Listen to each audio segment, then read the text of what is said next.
Okay, this is a 2013 fifth wheel camper with a front living quarters. I think it's or something like that. I wanted to show you some of the quality issues that it has. I've seen several YouTube videos, but I also wanted to show you this. This is the slide out. These things tend to leak inside when you're camping. They don't do it when you've got the slides in, but when you got the slides out, they do leak. And what the problem is with the slide out, they accumulate water on the top of these slides. You got to imagine this being out. Water comes right down, and there's not much of a dam here, so water runs in some way, probably underneath this strip, as well as down through this hole here in front of the trim and into the roof compartment itself. Well, you can see what a situation that is now. It's still wet from my last camping trip a couple of weeks ago. I'm fixing to pull this down, get this aired out and dried out, and try to reseal it. But that's nothing but mold and wet all up in there. It's terrible.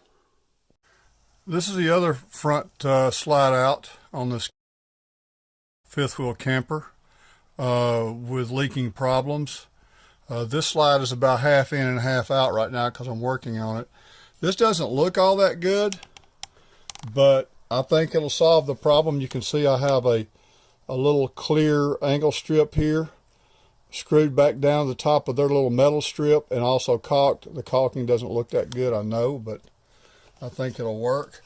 You can see over there, without that clear angle strip, if the water ever exceeds the height of their little metal strip, it's going to roll right into there. Which, if the camper's not perfectly level or anything like that, that's easy to accomplish. For water to run right down in that hole over there and right down into your roof panel. And that's what I have on the other side over there that I showed you in another video, where I'm trying to dry the thing out now before I finish sealing it off. It's totally rotted inside. It's not rotted, but it's definitely wet and in the process of rotting. Well, in the process of trying to pull this panel down enough to set a fan blowing up into it, you can see that I've ripped the panel now.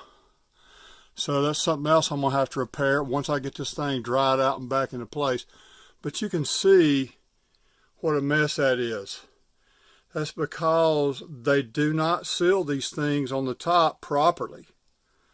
Now, they're going to say that you need the slides toppers, which I don't disagree, but why do they sell them without them if you're going to have this kind of situation?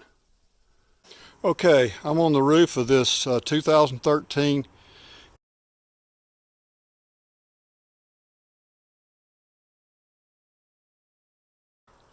granted, it's a 2013, but the problem is when it starts developing leaking issues, it's too late. By the time you detect it, it's too late. I've had it now going on 8 years. I've started detecting these leak problems, and it is major poor. It's just craftsmanship problems primarily. I talked in another video about these slides leaking out. Inside, I showed a video where water could get in. Out here, I don't know yet, but I suspect that the water could be coming in at this point here and getting to the inside panel, or if this tape that they put on here is not sealed well, it could be getting into that panel. So what I'm fixing to do is I'm going to caulk that joint there, and I'm going to also caulk that joint there again to see if I can stop it. Now, ideally, I know that you'd have a slide topper on here.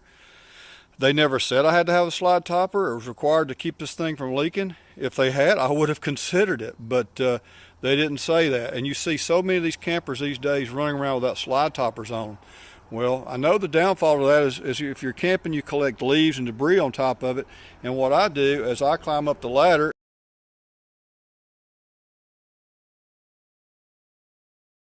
and get my leaf blower and blow these things off before I bring them in.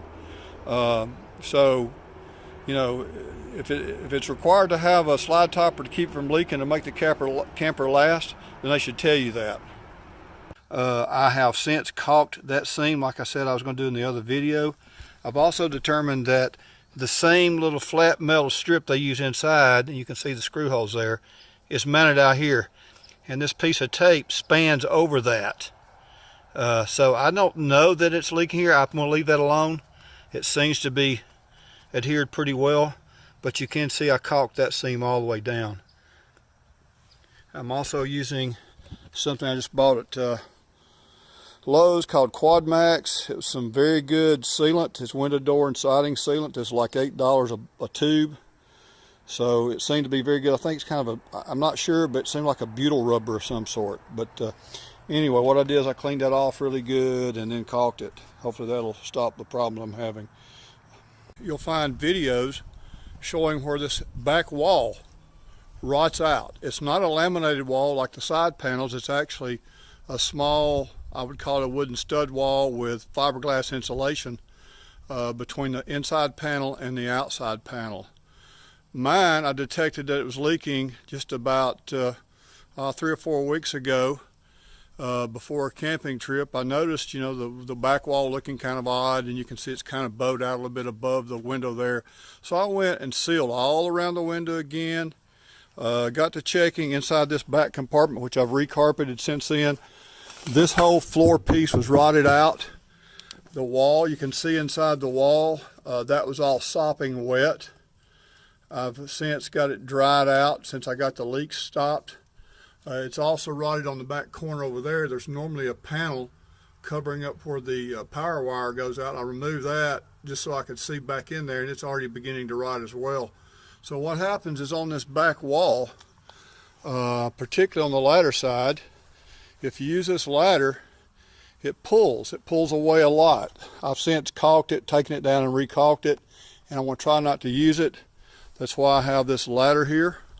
But up on top of the thing is the way this thing is designed and built is all the water on the roof runs to these lower back corners, this corner and that corner over there.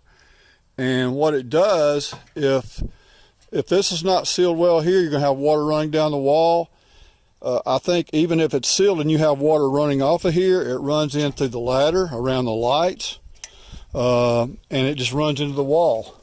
The back window, like I said, once it starts, this panel started pulling loose and it was pulling away from the window. So I caulked that, but this panel was pulling, I could tell it was bowing out. You can even see it some in those lights a little bit. So I have since gone and recaulked everything again. And I think I currently have it stopped.